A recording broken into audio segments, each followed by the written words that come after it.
들에게 하나님의 말씀을 교훈해 드리겠습니다. 자, 여러분, 또 한 달 만에 뵙습니다. 평안하셨습니까? 이제 네, 2024년 마지막 안식일입니다. 저희는 이미 한국에서 이제 다 하루를 보냈고, 또 이제 일요일이 시작되는 시급점입니다. 그런데요, 우리 위주에 계신 우리 귀한 성도들과 함께 이 시간 함께 하나님의 말씀으로 은혜 받고자 합니다. 오늘 우리 사회자께서 읽으신 대로 한 율법사가 예수님을 시험하여 말하기를 라고 예수님을 시험할 때 이제 어느 계명이 더 큽니까? 라고 하는 약간 도전적인 질문을 했을 때 예수님 말씀하셨습니다. 율법에 무엇이라 기록되었으며 네가 어떻게 읽느냐? 무엇이라 기록되어 있는 것은 글자와 또 문장과 또 그 기본적인 의미겠죠. 그런데 그 말씀을 어떻게 읽느냐에 따라 전혀 달라진다고 하는 것. 자, 우리 미국과 한국에서 금년에 일어난 여러 사건들을 보시지요. 정치적인 사건들, 또 천연계의 징조들, 사회적인 양태들, 아까 우리 티시아 집사님 기도하신 대로 사람들의 마음의 상태, 예? 뭐 이런 것들을 우리가 종합적으로 볼 때 하나님의 성령이 지금 떠나가시고 있습니까? 사람들의 마음에 계속 풍성히 역사하고 계십니까? 지금 사람들의 마음에서 성령이 점점 거두어지고 있고 마음이 점점 더 강팍해지고 있는 시대에 살고 있다는 게 눈에 보이지 않습니까? 여러분들도 우리 조국의 뉴스에 아마 상당히 관심이 많으실 텐데 우리나라를 이끌어가는 지도층의 행태가 참 한심하고 너무 안타깝고 저렇게 강팍하고 저렇게 무지하게 끌고 가야 되나 하는 그런 생각이 들 정도로 참 두렵습니다. 그런 모습을 볼 때 우리가 어떤 생각을 합니까? 아직도 이 세상에 미련이 남아 있습니까? 나도 저런 사람들처럼 한번 출세 좀 해봤으면 좋겠다는 꿈을 가질 수 있습니까? 우리 다시 한번 생각해 봅니다.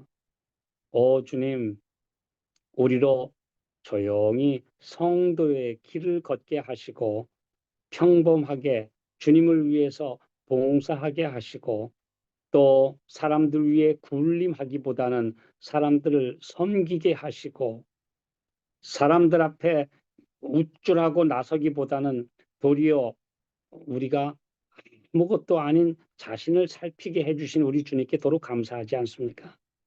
제가 이 상황들을 보면서 같은 현상, 같은 사건, 같은 기록을 어떤 마음으로 읽느냐에 따라서 어떻게 보느냐에 따라서 전혀 달라지고 게 된다는 것 다시 한번 생각해 보게 됩니다. 자, 누가복음 8장 18절에는 예수님이 이렇게 말씀하셨어요. 그러므로 너희가 어떻게 듣는가 스스로 삼가라. 있는 자는 받겠고 없는 자는 그 있는 줄로 아는 것까지 빼앗기리라. 네. 신앙은 철저하게 양극화입니다. 우리가 예수님과 함께 믿음을 더하면 점점 더 주님은 믿음을 더해 주시고 은혜와 또 평강 가운데서 예수님과 가까이 가게 해주시지만 점점 더 우리 마음에서 은혜를 몰아내고 강팍하고 메마르게 되면 점점 더 성령은 떠나게 됩니다. 네. 그래서 우리 이런 말이 있죠. 부익부 빈익빈. 부자는 점점 더 부자가 되고 가난한 사람은 점점 더 가난해진다는 이 진리는 사실상 영적인 면에서는 아주 뚜렷합니다. 마지막 시대에 영적으로 점점 더 믿음과 소망 가운데서 사는 사람은 예수님과 가까워지게 되고 자꾸 주님과 멀리하고 말씀을 등한히 하고 이 세상 것들에 관심을 기울이다 보면 점점 더 신앙에서 멀어져 갑니다. 그 똑같은 시간대에 똑같은 상황을 보면서 똑같이 때로는 같이 예배드리면서 똑같은 재림신앙을 가지고 있으면서 어떤 사람은 영적으로 점점 더 부유하게 되는 반면에 어떤 사람들은 영적으로 완전히 점점 더 주님과 멀어져서 자꾸 신앙이 가물가물해지는, 성령의 결핍이 점점 더 심해지는 양극화 현상이 점점 심해지고 있는 시대입니다. 그러므로 여기 분명히 어떻게 듣느냐에 따라서 하나님의 말씀을 내가 어떻게 받아들이냐에 따라서 있는 자는 점점 더 받겠고 없는 자는 내가 믿음이 있는 줄로 알았던 것까지도 다 빼앗기고 날아가 버리고 만다. 이것이 바로 오늘 우리에게 주시는 말씀입니다. 연말 결산을 해보시면 내가 지금 한 해 동안에 영적인 우리 면에서 점점 더 진보했는가 아니면 아주 퇴화되고 퇴행되고 있는가 우리가 한 번 더 생각해 볼 필요가 있습니다. 그래서 예수님 말씀하셨어요. 하나님의 말씀은 항상 제자리에 있지만 그것을 어떻게 읽느냐에 따라서 더 깊은 영적인 수준으로 그다음에 더 높은 차원으로 올라갈 수도 있고 하나님의 말씀을 완전히 형식적으로 문자적으로 율법적으로 만들어 읽어서 내 영적인 면에 전혀 도움이 되지 않는 강탁한 인물들이 될 수도 있다고 하는 것입니다. 우리 사도행전 13장 27절에 이런 말씀이 있습니다. 예루살렘에 사는 자들과 그들 관원들이 예수와 및 안식일마다 외우는 바 선지자들의 말을 알지 못하므로 예수를 정죄하여 선지자들의 말을 응하게 하였도다. 그들이 모여서 안식일마다 말씀을 외웠다는 거예요. 말씀을 외웠어요. 모세 오경을 낭독하고 두루마리를 읽고 늘 했는데도 그 말씀의 의미를 전혀 모르고 그들 가운데 오신 예수님을 거절하고 말았습니다. 예, 오늘 우리가 이 말씀을 한번 가만히 생각해 봅니다. 다니엘에게는 가브리엘 천사를 통해서 또는 직접 예수님이 오셔서 계시를 주셨을 때 옆에 있는 사람들은 무언가 오기는 왔는데 우레가 울리고 그 다음에 천둥 무서워서 도망했다고 그랬습니다. 다니엘은 하나님의 말씀의 은혜 속으로 빨려 들어갔고 옆에 있는 사람들은 무서워서 도망을 갈 정도로 이게 완전히 반응이 극과 극이었습니다. 네. 자, 우리 제가 성경을 읽으면서 어떨지 굉장히 이렇게 제 마음에 뭔가 와닿는 그런 말씀이 있었는데요. 이런 말씀이 있습니다. 마태복음 11장 13절 14절에 보면 만일 너희가 즐겨 받을진대 오리라 한 엘리야가 곧 이 사람이니라. 네, 사람들이 말하기를 엘리야가 먼저 와야 됩니다. 메시아가 오기 전에 엘리야가 먼저 와야 됩니다. 라고 말했어요. 심지어 예수님의 제자들까지 그런 말했어요. 엘리야가 먼저 와야 된다고 하던데요. 분명히 말라기서 4장 5절 6절에 보면 여호와의 날이 이르기 전에 선지 엘리야를 먼저 보낸다고 말씀되어 있지 않습니까? 그러니까 엘리야가 먼저 와야 메시아가 옵니다. 그 바리새인들도 다 알고 있었어요. 제자들도 알고 있었습니다. 그런데 예수님이 뭐라고 하셨냐 하면 만일 너희가 즐겨 받을진대 오리라 한 엘리야가 바로 이 사람 누구냐? 침례 요한이다 이거예요. 그런데 즐겨 안 받는 사람에게는 침례 요한은 엘리야가 아닙니다. 네. 근데 그게 예수님한테도 똑같아요. 우리가 즐겨 받으면 예수님 오셨어요. 그 당시에. 근데 메시아가 오신 거예요. 그런데 즐겨 받지 않는 사람에게는 메시아가 안 온 겁니다. 그러니까 유대인들은 지금도 메시아가 안 왔어요. 지금도 그들은 메시아 기다립니다.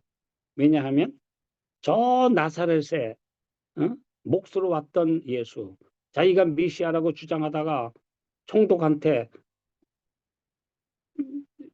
죽은 사람, 십자가에 처형된 그 예수가 뭐 메시아라고 못 믿겠다는 것입니다. 지금도 전 세계에 흩어져 있는 약 3,500만 명 이상 되는 유대인들에게는 메시아가 안 온 것입니다.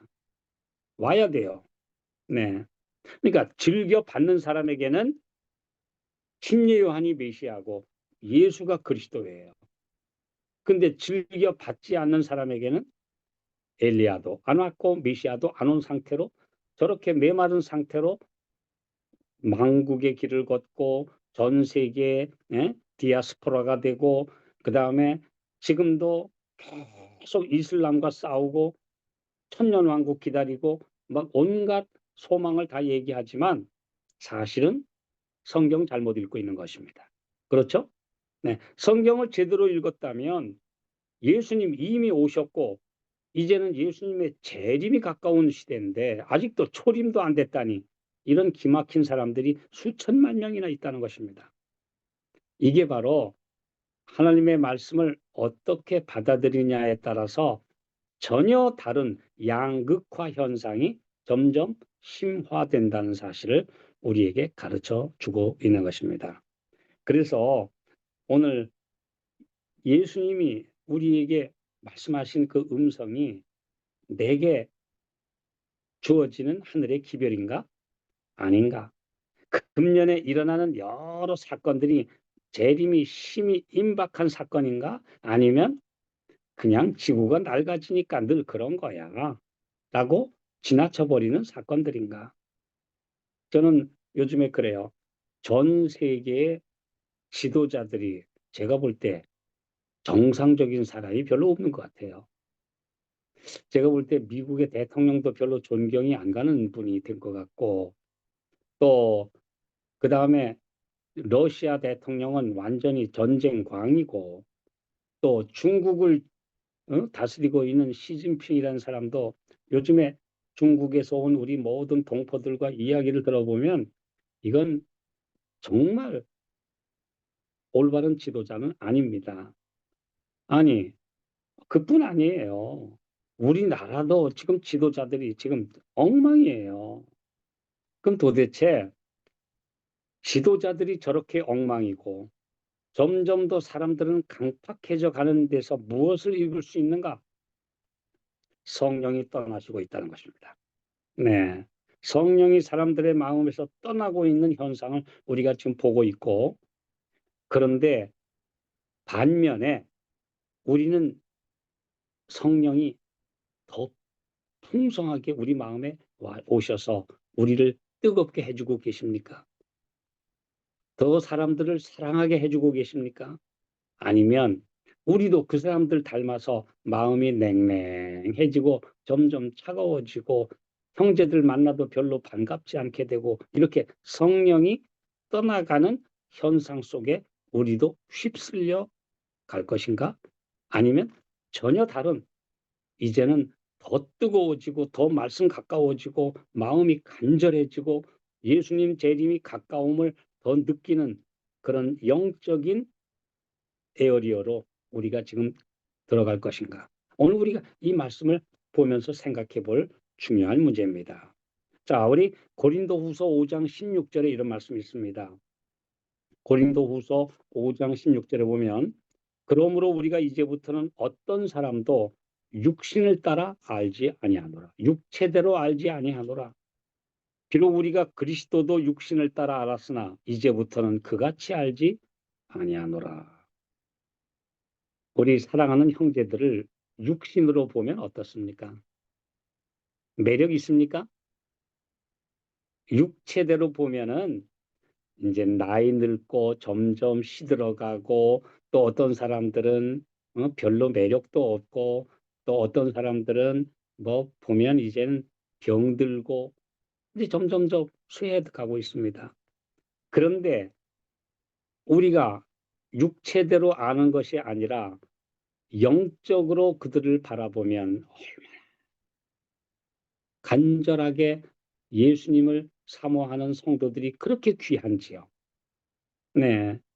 오늘 우리 형제의 눈 속에서 예수님을 바라보십니까? 아니면 이 세상적으로 볼 때 별 볼 일 없는 인간들이 보입니까? 네. 아니, 제가 전에 강원도에 가서 참 열심히 방문했어요. 근데 우리 지난주에 참 그 오래전에 그곳에 가서 봉사했던 그 교회의 장로님을 다시 만나서 같이 식사를 하면서 그분이 그래요. 두뇌 분이. 그때 우리 평창에 오셨을 때 정말 지금도 잊지 않는 것은 그 중풍에 걸린 한 환자를 방문하면서 안식일마다 30리를 계속 태워다 주고 태워오고 가면서 그를 이제 케어해 주고 또 아픈 사람들 계속 방문해 준 거 제가 기억합니다. 그런데 그 형제가 하고 세종 예식을 하는데 얼마나 발을 씻어주지 않았는지 제가 이제 따뜻한 물을 떠다가 그 형제의 그 중풍 걸린 그분의 발을 씻기 위해서 발을 담갔는데요. 이건 발이 때가 퉁퉁 불어서 벗겨내도 또 더러워. 그래서 할 수 없이 물을 또 와서 또 벗겨. 5번을 떠다가 발을 씻겨줬어요. 5번. 너무 씻지 않아서 뭐 중풍 걸린 사람이고 부인이 잘 돌보지 않으니까. 근데 어느 날 저를 만났는데 교회 가고 싶대요. 그럼 그분을 제가 어떻게 외면할 수 있겠습니까? 그래서 그 산을 넘어서 30리 차를 끌고 가서 그분을 안식일마다 태워와서 예배드리고 태워다 주고 했는데 그날 세종 예식에 발을 씻겨주는데 그 발이 때가 너무너무 나서 또 씻어주고 제가 물을 5번을 떠다가 결국은 발을 깨끗이 씻어주고 났는데 이분이 얼마나 행복한 모습으로 예, 제가 어느 곳에 전도의 강사로 가왔다 왔는데 그분이 세상을 떠나면서 나 예수님 믿은 게 너무 행복하다고 그 말을 남기고 운명하셨어요. 네, 그 얘기를 지금도 계속 합니다. 네, 그 얘기를 나눴어요. 그런데 그 영혼이 저한테는 너무 귀했어요. 예. 근데 똑똑한 사람들은 도대체가 아무리 전도를 해도 교회를 나올 생각을 안 하니까 좀 병 걸리고 아픈 사람 방문하고 중풍 걸린 분 데려오고 그래서 교회를 열심히 해서 그 사람들을 몇십 명을 교회를 인도해서 채웠더니 어떤 집사님이 그래요. 아이 좀 똑똑한 사람을 교회에 데려오시지 어떻게 저런 사람들만 데려오세요? 그럽니다. 그런데 제가 그때 그 영혼들이 너무 귀해서 그분들을 섬기고 했던 그 아름다운 경험이 저를 지금까지 붙들어준 영적인 경험이 됐습니다. 왜냐하면 세상적인 눈으로 육체대로 보면 그 사람 참 별 볼 일 없는 사람이에요. 뭐 환자에다가 뭐 교회 온다고 해서 교회에 무슨 덕이 됩니까? 제대로 헌금을 합니까? 뭐 세상에서 알아줍니까? 아니요. 그런데요. 우리가 예수님의 눈으로 보면 그도 똑같은 귀한 하나의 영혼이에요. 예, 하늘에 갈 귀한 형제예요. 그래서 오늘 우리 사람들을 볼 때 육체대로 보지 말고 예수님의 십자가의 프리즘으로 바라보게 되기를 원하십니다. 네. 오늘 우리가 십자가의 프리즘으로 바라보면 모든 사람은 똑같은 귀한 영혼들이에요. 그런데 사람은 육체대로 보면 사람을 등급을 매겨요. 그리고 어떤 사람은 뭐 굉장히 좀 랭킹이 높고 어떤 사람들은 아주 보잘것없는 사람으로 사람들을 차별화합니다. 그런데 오늘 예수님의 눈으로 바라보고 십자가의 프리즘으로 영혼들을 바라보면 똑같은 귀한 하나님의 귀한 아들, 딸들입니다. 오늘 예수님이 우리에게 주신 말씀, 우리 옆에 있는 우리 영혼들, 우리가 대하는 귀한 성도들이 늙고 병들었든지 상관없이 하늘 가는 귀한 알곡들로 영혼들로 우리가 바라보게 되기를 주님은 원하고 계십니다.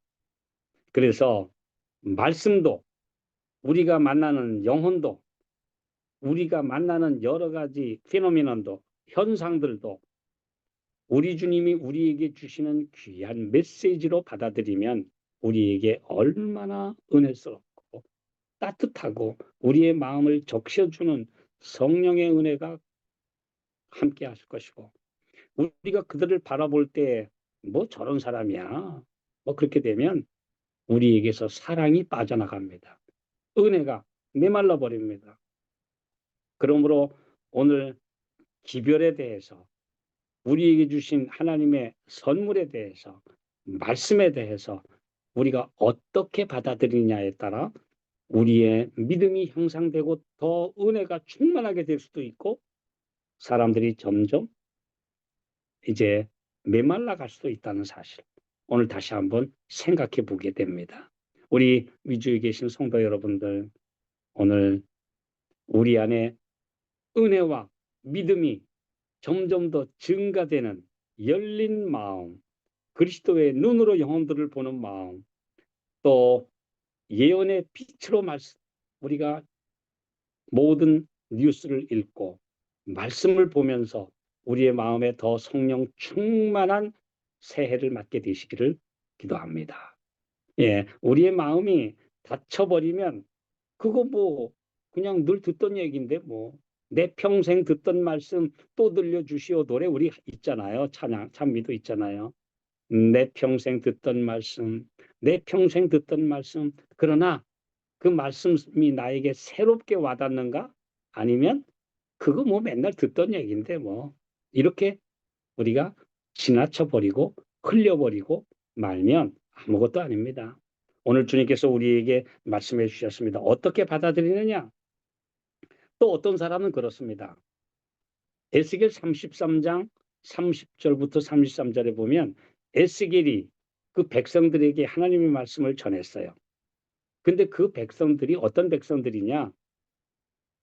바벨론의 포로로 잡혀가 있는 백성들입니다. 에스겔은 예루살렘이 두 번째 느부갓네살 왕에게 침공을 당했을 때 포로로 간 사람이에요. 다니엘은 주전 605년 1차 포로로 잡혀갔고 에스겔은 598년에 2차로 잡혀간 사람입니다. 그러면 그 백성들 역시 다 똑같은 운명체예요. 바벨론의 포로로 끌려가서 정말 그 나라를 잃은 서름에 잡혀 있고 빨리 돌아갈 날을 바라보면서 하나님의 은혜를 기다리는 백성들이에요. 그런데 그들에게 에스겔이 가서 말씀을 전했을 때 뭐라고 했느냐? 그들이 너를 고운 노래로 사랑의 노래를 하는 자처럼 여겼나니 그랬습니다. 듣기는 잘 들었어요. 에스겔 선지자가 그들에게 예언을 하고 말씀을 전하면 그 선지자 말 잘한다. 마치 아주 노래 잘하는 가수처럼 그 참 말 잘해. 그 선지자 설교도 참 곧잘해. 그렇게 듣기는 들었는데 뭐는 없었다? 그 설교에 대한 반응과 회개가 없었다는 것입니다. 그냥 잘 듣기만 하고 그거 잘해. 이렇게 했다는 겁니다. 네. 그 어떤 목사님이 그 자기가 어렸을 때 태어난 고향에 가서 꼭 전도를 하고 싶어서 원로 목사님 권만봉 목사님이 그런 얘기를 하셨어요. 자기가 태어난 그 동네 이제 가서 전도회를 딱 해서 동네 어르신들 다 오라고 초청을 해서 전도회를 했더니 이분들이 야, 그 만복이가 말 잘하네. 그렇게 하고 끝나더라는 것입니다. 야, 그 우리가 알던 옛날 그 만복이가 목사가 되더니 말을 곧잘 하는데 그렇게 듣고는 반응은 없어요. 그게 문제입니다. 그 참 말 잘하네. 설교 곧잘 해. 또 어떤 분들은 또 말 잘해. 아멘도 하고. 그런데 뭐는 없다? 마음에 받아들여서 진정으로 개심이 일어나고 회개가 일어나고 정말 은혜스럽게 그것을 자기에게 적용시키는 반응이 없으면 그것조차도 아무것도 아닙니다. 자, 또 우리가 헤롯 왕 있죠.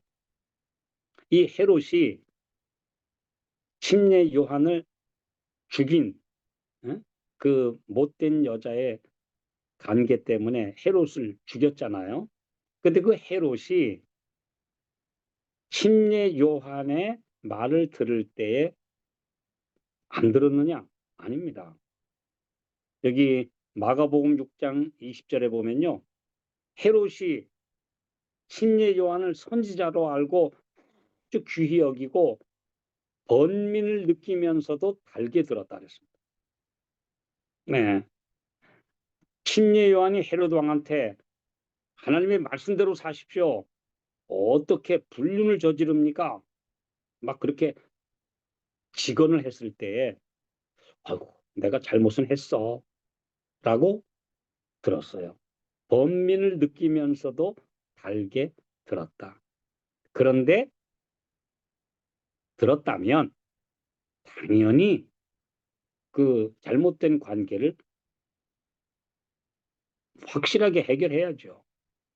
그 못된 여자 헤로디아하고 헤어져야 합니다. 그런데 여전히 그렇게 했어요. 그냥 듣기만 하고 번민을 느끼면서도 회개하지 않았어요. 하나님의 말씀에 따르지 않았어요. 그랬더니 결국은 이 못된 여자가 헤롯의 생일날 이제 잔치를 베살람 때 자기 딸을 시켜서 춤을 추게 하고 너 무슨 소원이든지 들어줄게 그랬더니 자기 엄마한테 가서 뭐 달라 그럴까요? 그러니까 신예 요한의 머리를 쟁반에 담아가지고 나한테 달라고 아주 무시무시한 요청을 했습니다. 그때라도 헤롯이 도덕적 용기가 있었다라면 술이 깨야 돼요. 세상에 그 하나님의 선지자를 목을 잘라가지고 달라니 저런 무서운 인간이 어디 있느냐고 당연히 해야 되는데 자기 체면 때문에 자기가 입에서 뱉은 말 때문에 무슨 소원이든지 들어줄게 나라의 절반이라도 줄게 한 그 말 때문에 그대로 신예 요한의 머리를 갖다가 줘라. 그 얼마나 악한 짓을 했습니까? 우리가 그걸 생각해 보면요. 제가 성경을 읽으면서 이 헤롯이 아주 나쁜 인간인 줄 알았더니 신예 요한의 설교도 잘 들었고 범민도 느끼고 회개할 뻔도 했다는 인간이라는 걸 생각해 봤습니다. 그런데 뭐 하지 않았어요? 회개하지 않았습니다. 우리 바울의 설교를 듣고 있던 벨릭스 총독이나 나중에 베스도 총독이나 또 아그리파 3세는 우리 그 사도행전에 보면 이제 그 아그리파 왕과 그의 여동생인 버니게라고 하는 그 공주가 이제 함께 사도 바울의 말을 들었잖아요. 사도 바울이 열심히 하나님의 말씀을 전하니까 뭐라고 그랬습니까? 네가 적은 말로 나를 권하여 네가 짧은 시간에 나를 권하여 그리스도인이 되게 하려 하는도다. 그래서 사도 바울이 그랬습니다. 내가 누구든지 내 이 결박된 이 죄수라고 하는 이것 빼놓고는 다 여러분들이 나처럼 되기를 원합니다. 나는 소망을 가진 사람이고 예수님을 기다리는 사람이고 우리는 하늘에 대한 강력한 소망을 가지고 있는데 당신들은 왕이고 총독이고 공주고 세상에서 뛰어난 귀족이라 할지라도 소망도 없이 하나님도 없이 죽어가는 당신들 같은 사람들에게 나는 내가 가진 소망을 나누어 주고 싶습니다. 그랬어요. 다 나와 같이 되기를 하나님께 원하노이다. 그렇게 부르셨습니다. 근데 이 아그리빠와 버니게가 회개했습니까? 안 했습니다. 결국 유대가 망하고 방랑자인 왕자로 떠돌다가 폼페이 화산 폭발 때 그곳에서 죽었다고 역사는 전해지고 있습니다. 그 헤롯 아그리파 3세의 죽음과 더불어 헤롯 가문도 끝나고 말았습니다. 그게 역사입니다. 네. 그때 짧은 시간 동안에 사도 바울의 설교를 듣고 회개할 뻔했는데 또 성경에는 나오지 않지만 심지어 그 못된 로마의 네로 황제까지도 바울의 설교를 듣고 감동을 받아서 회개할 뻔했다고 우리 사도행전에는 기록되어 있습니다. 그 악한 네로도 회개할 뻔했습니다. 미치광이 황제인 도미시아누스도 사도 요한의 말을 듣고 마음이 회개할 뻔했는데 결국 회개하지 않았고 그 미치광이 노릇을 하다가 결국은 자기 부인이 조응을 시켜서 침실에서 죽이는 그런 봉변을 당하고야 말았습니다. 그게 도미시아누스의 최후입니다. 네. 그러니까 오늘 우리가 말씀을 들을 때에 회개할 뻔하는 거 가지고는 아무 소용이 없습니다. 회개해야 합니다. 예. 많은 사람이 안 듣는 사람이 아니라 듣는 사람들에게도 똑같은 중요한 과제가 있는데 들은 다음에 회개해야 합니다. 하나님의 말씀이 빛이 이르러 오면 거기에 굴복해야 되는데 그때 한 번 빛을 거절하면 마음이 그만큼 닫혀지게 돼서 그 다음에는 더 강한 빛이 와도 점점 더 그냥 지나쳐버리고 나중에는 감동을 받지 못하는 서글픈 인생으로 끝나버리게 됩니다. 오늘 나에게 이르러오는 하나님의 말씀에 대하여 우리는 예민하게 반응하고 주님의 음성으로 받아들이고 우리 앞에 놓이는 주님께서 가르쳐 주시는 빛, 또 우리 앞에 보여주는 재림의 징조들, 우리 옆에 사람들의 마음이 점점 흉악해지고 강팍해지고 있는 것을 보면서 오늘 우리의 마음을 주님께로 점점 더 열고 주님께로 향하면 우리의 마음은 뜨거워질 것입니다. 그런데 주님과 점점 멀어지면 나중에 감동도 점점 더 식어지고 양심의 소리도 점점 적어져서 나중에는 감동을 받지 못하는 그런 사람들이 되고 마는 것. 이것이 바로 양극화 현상입니다. 오늘 주님의 음성을 듣고 있는 모든 주의 백성들이 마음을 열므로 주님께서 주시는 우리에게 주시는 빛과 우리에게 주시는 메시지들에 우리의 마음이 완전히 녹아지게 되기를 기도합니다. 그래서 주님께 우리의 마음을 열면 우리의 마음은 점점 더 뜨거워지고 영적으로 풍성해지고 성장해지고 하나님의 말씀의 빛이 점점 더 들어올 때마다 얼마나 은혜스러운지 그리고 세상은 점점 더 하찮아지고 하늘은 점점 더 가까워지고 그래서 나중에는 주님께로 가야 합니다. 예, 우리가 이 세상과 점점 멀어질수록 우리는 하늘에 가는 것입니다. 이스라엘 백성들이 40년 동안 광야를 방황할 때 계속 이 사람들이 시도 때도 없이 원망한 게 뭐냐 하면 애굽으로 돌아가자는 겁니다. 예, 아니 애굽으로 돌아가자. 지금이라도 애굽으로 돌아가자는 겁니다. 네. 그런데요, 이 사람들은 몸은 애굽에서 떠난 지가 오래고 거리도 멀었고 실제로는 가나안이 더 가깝지만 이 사람들의 심정은 애굽이 더 가까워요. 애굽 가는 거는 가까워 보이고 가나안은 멀린 곳. 사실 가나안은 코앞이에요. 그들이 순종했더라면 바로 갈 수 있는 바란 광야를 헤매고 있었는데 그들은 심정적으로 애굽이 훨씬 더 가까워요. 그래서 입만 열면 뭔가 좀 불평만 나오면 애굽으로 돌아가자 한 겁니다. 그럼 오늘 우리도 우리의 심정적으로 하늘이 더 가깝습니까? 세상이 더 가깝습니까? 오늘 우리가 갈 하늘이 우리에게 너무 가까워서 예수님 너무 곧 오실 것 같아서 우리의 마음이 정말 감동을 받고 뜨겁습니까? 아니면 예수님은 아직도 멀리 오실 것 같고 아직도 세상의 것이 훨씬 더 매력 있고 세상의 재미와 쾌락과 세상의 일들이 내 마음에 더 끌어당깁니까? 그러면 광야의 이스라엘 백성과 똑같은 것입니다. 오늘 우리가 심정적으로 애굽이 가까우냐 가나안이 더 가까우냐 그래서 이제는 뒤돌아볼 여지도 없고 우리가 갈 곳은 가나안뿐이다. 하늘뿐이다. 라고 하는 확신 속에 사는가 아니면 하늘은 아직도 멀어 보이고 이 땅의 것은 우리가 아직도 이 땅에 사니까 훨씬 더 매력 있고 이것 급하고 해야 할 거 많으니까 주님과의 관계는 좀 멀어져도 괜찮습니까? 이렇게 살다 보면 내 마음이 점점 하늘과 멀어지게 되는 것입니다.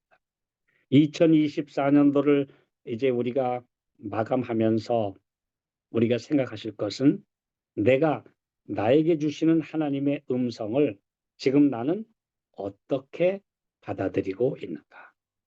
네. 그래서 우리에게 우리 옆에 있는 모든 빛들, 우리에게 주신 많은 말씀들, 그리고 우리 눈옆에 보이는 징조들, 세계적인 여러 가지 기후 이변뿐 아니라 모든 뉴스들과 징조들이 점점 세상은 이제 끝나간다는 것을 보여주고 있습니다.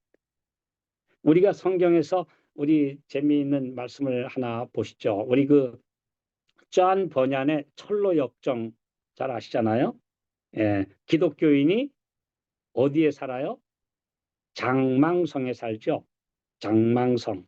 우리 그 이사야 18장 15절인가요? 제가 아직 확인은 안 했는데 거기 보면요. 애굽에 그래도 하나님 믿는 사람들이 있는 5성읍이 있을 것인데 그중 하나를 가리켜서 장망성이라 하리라 이렇게 번역됐습니다. 우리 영어로는 뭐죠? 잘 아시죠? The City of Destruction. 멸망의 도시. 그래서 기독교인이 장망성, 멸망의 도시를 떠나서 하늘 가는 여정을 그린 이야기가 철로 역정이잖아요. 자, 우리 옆에 있는 도시들을 바라보면서 장망성으로 보이십니까? 아니면 매력 있는 도시로 보이십니까? 거기 세인트루이스든 캘거리든 서울이든 간에 믿음의 눈으로 바라보면 다 장망성이요. 다 City of Destruction이요. 이건 멸망해 가는 도시요. 멸망해 가는 도시. 우리는 지금 하늘 가야 돼요. 예. 여러분은 지금 장망성에 계십니까? 우리 이 땅 장망성입니다. 이 지구 전체가 장망성입니다, 사실. 네. 지금 멸망해 가고 있어요. The City of Destruction, 멸망의 도시예요. 장망성이에요. 우리 한글로는 재밌습니다. 장차 망할 성, 장망성. 영어로는 멸망의 도시. 그런데 정말 사람들의 마음을 보면서 오늘날의 뉴스를 보면서 지구는 미국이든 한국이든 할 것 없이 다 장망성이다. 오늘 우리가 갈 본향만 우리에게 매력적이고 가깝고 여호와의 날이 심히 가깝고 이제는 우리가 그 나라에 들어가는 것 외에는 다른 선택의 여지가 없다는 것. 오늘 우리 믿음을 가진 성도들은 이 믿음으로 살아가게 되시기 바랍니다. 2025년도가 이제 가까이 왔습니다. 그만큼 뭐가 가까워요? 재림이 가깝습니다. 네. 로마서 13장 11절에 있는 말씀처럼 밤이 깊고 낮이 가까웠으니 이는 우리의 구원이 처음 믿을 때보다 더 가까웠습니다. 네. 오늘 이제는 장망성에 우리의 마음을 둘 때가 아닙니다. 우리가 가야 될 본향에 우리의 모든 애정과 관심과 또 우리의 모든 것을 투자해야 될 때가 이제 점점 이르러 왔습니다. 저는 이 세상에 너무 요즘에 매력이 없어서 뉴스 거의 안 봅니다. 예, 정말 은혜 없는 소식만 꽉 차서 아예 뉴스 안 보려고 지금 거의 작정을 합니다. 오늘 이제는 주님의 음성을 듣고 더 주님과 가까워지고요. 그 다음에 내 옆에 있는 형제들, 같은 믿음을 가진 형제들이 너무 귀해요. 한 사람 한 사람이 너무너무 귀해요. 왜냐하면 영혼들 얻기가 너무너무 힘들고 사람들의 마음이 점점 닫혀지니까요. 그런데도 같은 소망을 가진 우리 형제들을 보면 얼마나 반갑습니까? 예. 저는 지난 닷새 전에도 성경 토론회에 가서 여러 교단의 목회자들하고 이 언약이라는 주제로 성경 토론회 가서 제가 말씀을 전했는데요. 참 그들의 이야기를 들으면서 여기 여러 교단의 목회자들이 와서 언약이라는 주제로 강의하는 걸 들으면서 성경도 참 이상하게 푼다. 저 사람들의 성경은 똑같은 성경인데 어떻게 저렇게밖에 이해를 못하는지 참 가슴이 아팠어요. 근데 제가 그날 발제를 하고 났는데 거기 온 여러 목회자들이 와서 인사를 하면서 그래요. 목사님 성경 참 오늘 잘 들었습니다. 참 은혜 많이 받았습니다. 근데 제가 속으로 그래요. 은혜 많이 받았으면 재림 신앙을 받아들여야지. 예. 말씀에 오르면 말씀에 굴복해야지. 그냥 말씀 잘 들었습니다 하고 가면 뭐 하느냐? 그러나 제 마음에는 그런 마음으로 이미 들었지만 그래도 씨를 뿌리는 것으로 제가 만족하고 감사하고 말씀을 전하고 왔습니다. 그런데 그래도 그 사람들이 반응은 좋은지 내년에도 토론회에 계속 와달라고 계속 요청을 하고 있습니다. 그래서 저는 때를 얻든지 못 얻든지 지금 말씀을 전하는 일에 제 마지막 소명을 다하려고 정말 결심하고 있습니다. 아무쪼록 우리 미주에 계신 성도 여러분, 2024년도가 이제 끝나갑니다. 내가 빛을 얼마나 받았는지, 세상이 지금 얼마나 죄악으로 완전히 오염되어 있는지, 사람들의 마음이 점점 강팍해지고 마음이 닫혀가고 있는지를 우리가 보지 않습니까? 그렇다면 이들과는 전혀 다르게 우리는 예수님과 더 가까워지고 형제들과 더 뜨겁게 은혜를 나누고 그래서 하늘이 점점 가까워지는 나날의 삶을 2025년도를 시작하면서 믿음으로 살게 되시기를 바랍니다. 그러므로 너희가 어떻게 듣는가 스스로 삼가라. 있는 자는 받겠고 없는 자는 있는 줄로 아는 것까지 빼앗기리라. 하나님의 말씀에 무엇이라 기록되었으며 네가 어떻게 읽느냐 하는 이 말씀. 나에게 오시는 빛, 하늘의 빛을 우리가 어떻게 받아들이느냐 다시 한번 생각하시면서 오늘 우리 모두가 새해에는 더 은혜 충만한 삶을 그래서 하늘과 더 가까워지고 성령 충만한 삶을 살게 되시기를 기원하면서 말씀 마치겠습니다. 아멘. 아멘.